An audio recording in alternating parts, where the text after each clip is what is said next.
Hey, what's up, guys? Welcome to the channel. Not this Saturday, but next Saturday on May 7th, we have UFC 274 headlined by Charles Oliveira versus Justin Gaethje for the lightweight title. And I wanted to make a video talking about UFC 274, briefly going over all the notable fights, and then at the end of the video, grading the card as a whole. So before I get into that, guys, do me a favor. If you enjoy these types of videos, make sure you subscribe and turn on notifications. And before I even get into grading the card, comment down below. Go look at the UFC 274 card, then comment down below what grade would you give this card before I even give you my grade. So first off, the main event is Charles Oliveira versus Justin Gaethje for the lightweight title. And just forget about titles in general. This fight stylistically is absolutely amazing. I mean, when's the last time Charles Oliveira or Justin Gaethje has been in a boring fight? Both guys are great strikers. Both guys have finishing ability with their strikes. And then on top of that, you have the fact that Charles Oliveira is coming in on a 10-fight win streak. And it's crazy. This guy has been in the UFC since 2010. 12 years. He finally won the belt last year, and now he's defending against Justin Gaethje, a former interim champion. And I know he's only on a one-fight winning streak right now, but his only recent loss is in the UFC lightweight title fight to Khabib Nurmagomedov before he retired. And that's not a bad loss to have, and I know Khabib was able to submit him with relative ease, but, Khabib's grappling ability is a lot different than Charles Oliveira's grappling ability. Not saying it's better or worse, but it's a lot different in terms of the offensive wrestling.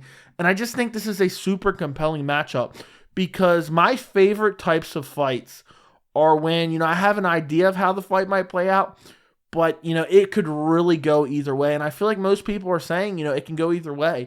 Justin Gaethje, Charles Oliveira's been hit in his recent fight against Dustin Poirier and Michael Chandler, and he's been very hittable in the past. He's working on that. He's been getting better, but Justin Gaethje has nasty power.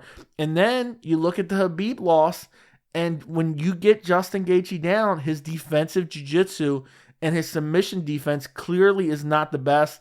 And we know Charles Oliveira has the best submissions in the lightweight division. So it's just such a compelling matchup.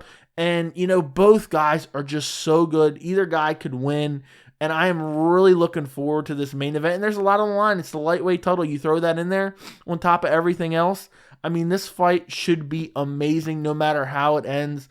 And, Charles Oliveira, even though he does have great submission ability and has amazing jiu-jitsu, he's not afraid to stand and trade with guys. He did it with Dustin Poirier. He did it with Michael Chandler, and he was hurt, but he was able to recover. And a lot of people, and Michael Chandler going into that fight, called Charles Oliveira a kind of a quitter. He doesn't have heart. A lot of fans were saying that as well. And he showed it in both those fights that, even when he gets hit, even when he gets hurt badly, he has the ability to recover and then stay in the fight. This is not the same Charles Oliveira from 2012, 2010, and a lot of people think he still is that guy, but he is the guy, and I've talked about this so many times on the channel. He is a guy that has continued to evolve with each and every fight. And, he's not a guy that's particularly old. He's still very young. He's only 32 years old. He's in the prime of his career. And Justin Gaethje, since he came over from World Series of Fighting, I know he was, he had some losses. He was stopped by, Dustin Poirier and Eddie Alvarez. But in those fights, I feel like they were very winnable fights for him.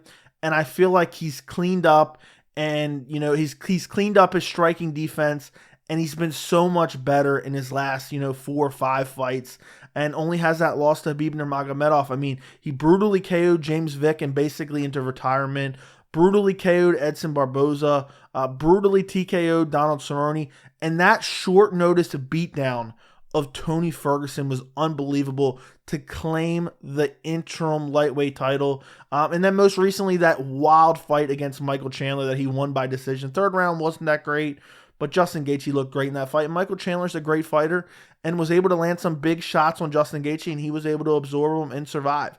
So I think that's enough about the main event. I just love that fight so much. I could talk about it forever. In the co-main event, we have a rematch of a fight from 2014, 8 years ago. We have Rose Namajunas defending her strawweight title against Carla Esparza. She lost to Carla Esparza all the way back in 2014, December of 2014. It was the Ultimate Fighter finale when they, crowned the inaugural strawweight champion. Carla Esparza was just basically able to out-grapple her and eventually submit her via rear naked choke in the third round. But this is a vastly different fight. This is 8 years later. Rose Namajunas has evolved so much. So has Carla Esparza. Carla Esparza is coming in on a 5-fight win streak. Her most recent win being her most impressive. She really beat down Yan Xiaonan, TKO'd her in the second round. It was a great performance. She deserved this title shot. I know a lot of people were saying maybe, Joanna Jacek, maybe Weili Zhang, maybe a different opponent, Marina Rodriguez. Carla Esparza undoubtedly deserved this shot, and she has the win over her in the past. And this is a highly compelling fight because Carla Esparza is a great grappler, and Rose Namajunas does still have some of those holes in her game, but I think she's just so vastly improved. It'll be interesting to see if Carla Esparza can get her down and control her because she's very dominant. Once she gets you down, she has great top control. And I mean, Rose Namajunas, you could make the argument right now, she is the greatest strawweight UFC champion of all time. 2 wins over Weili Zhang. I mean, that brutal head kick KO at UFC 261 was incredible.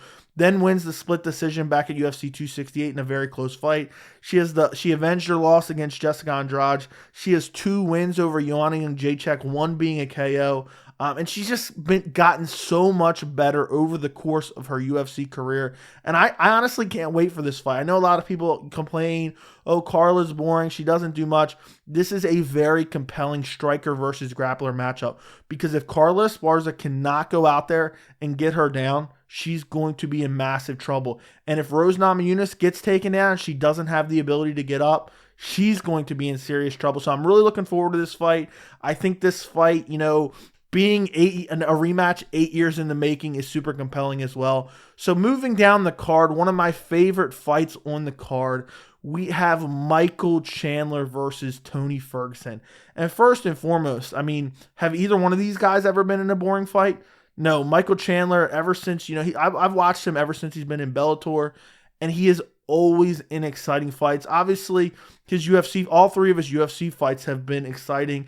Tony Ferguson, I mean, the guy is just an absolute animal. And I know some of these losses haven't looked particularly good. And this is a must-win for both guys. I know Michael Chandler, fought for a title last year against Charles Oliveira and almost won that fight. Had Oliveira hurt badly and almost got the finish, but Oliveira was just barely able to survive. But since then, he lost to Justin Gaethje. He's now on a 2-fight losing streak. And he only has to win in the UFC against Dan Hooker, the first round KO. And that win, even though I still consider it to be a good win, hasn't aged very well. Dan Hooker has went down to featherweight recently, got stopped there. So, Michael Chandler's 1-2 in the UFC. That's not a great record to have. I still think he can turn that around, but I don't know if he's going to be able to do it against Tony Ferguson. And Tony Ferguson's even in a more dire situation because even, Chandler's recent 2 losses, it was very competitive in those 2 fights. Again, almost finishing Oliveira. And he was competitive in the Justin Gaethje fight as well. But you look at Tony Ferguson's last 3 fights, not really all that competitive. He was dominated in the grappling aspect by Beneil Dariush, dominated by Charles Oliveira, who went on to become the lightweight champion, and dominated by Justin Gaethje, when Justin Gaethje stepped in on short notice at UFC 249. And I feel like that's something a lot of people don't talk about. I know it was short notice for Justin Gaethje, short notice for Tony Ferguson as well. He went from fighting Khabib Nurmagomedov to Justin Gaethje. I mean, you can't get much more of a drastic style change than that. But, I mean, that beating some people, and it definitely had to take something out of him. But some people say that was a career-altering beating by Justin Gaethje. And it was a brutal beatdown. And Justin Gaethje just landed so many hard shots. And I think Tony Ferguson's chin and his toughness, it was just kind of a detriment to his entire career in this fight because most guys would have got finished by Gaethje. But Ferguson just kept in there and just sustained that prolonged beating. Eventually, he got finished in the 5th round, but the damage had already been done. The Charles Oliveira and the Beneil Dariush fight, he got dominated, but he was just really out-grappled in those fights. And, he didn't take a significant amount of damage, avoided 2 very close submission attempts. And I'm super interested in this fight because I think Tony Ferguson, I've been a defender of Tony Ferguson. He's lost 3 in a row, and he's got dominated by 3 in a row.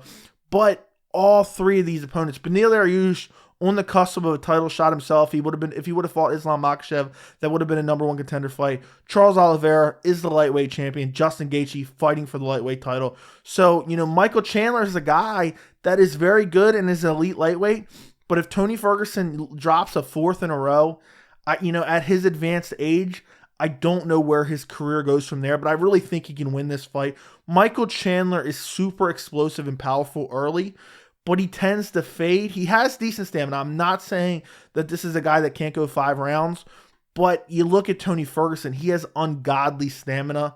And Michael Chandler, I think his path to victory, and one thing I am disappointed, I think this fight should be 5 rounds. I think they should have made it a main event of a fight night card or something like that. If I was Tony Ferguson's management, I would have been demanding a 5-round fight.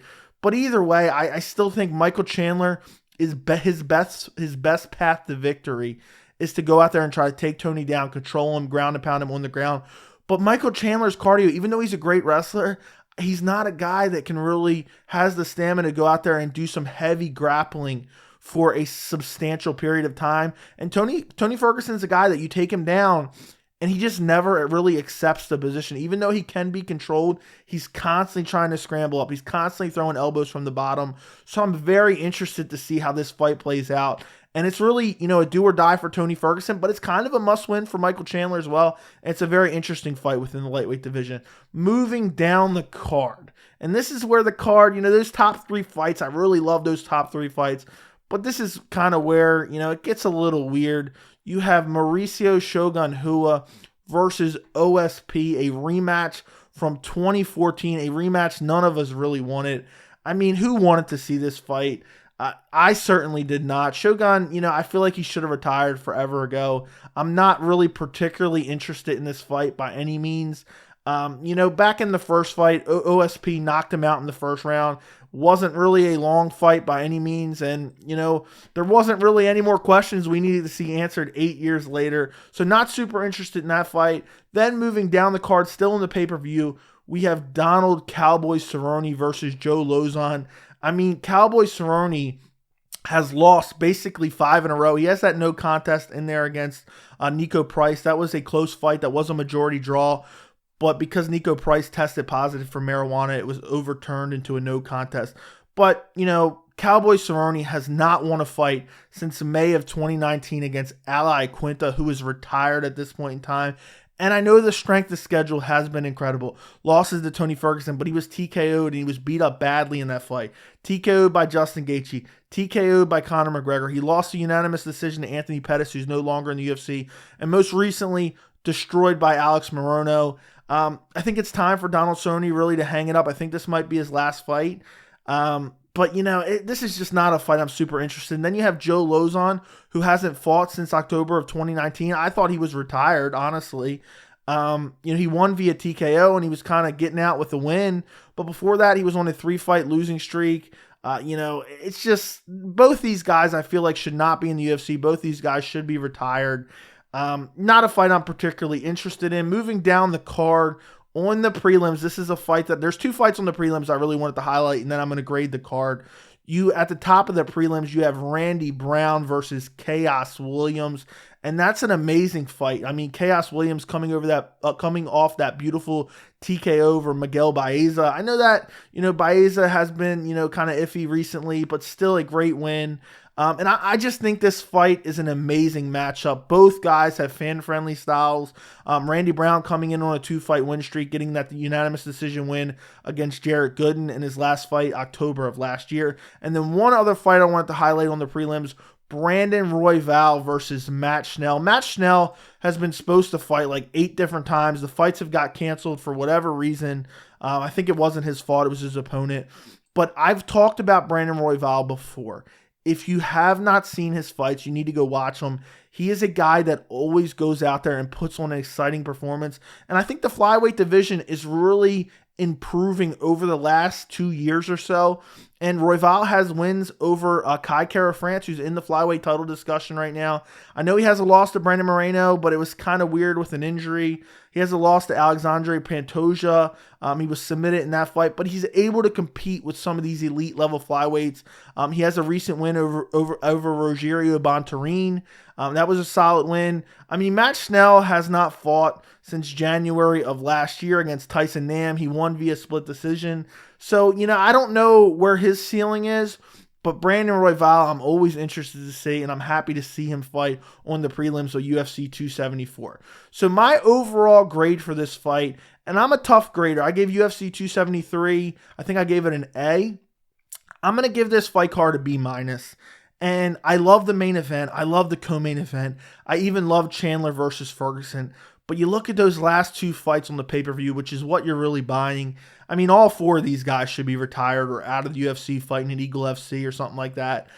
They have some quality matchups on the prelims, but I just wish this card, just was a little bit better on the pay-per-view side of things, and maybe I could give it an A. I was close to giving it a C+, but I think a B- just because, for me, I love this main event. You don't get a much more exciting stylistic matchup than Charles Oliveira versus Justin Gaethje. Then I think the Namajunas versus Esparza rematch, so many years later, is super compelling as well. So I give it a B-. Let me know what you guys give it in the comments. Thank you so much for watching, and don't forget to like the video.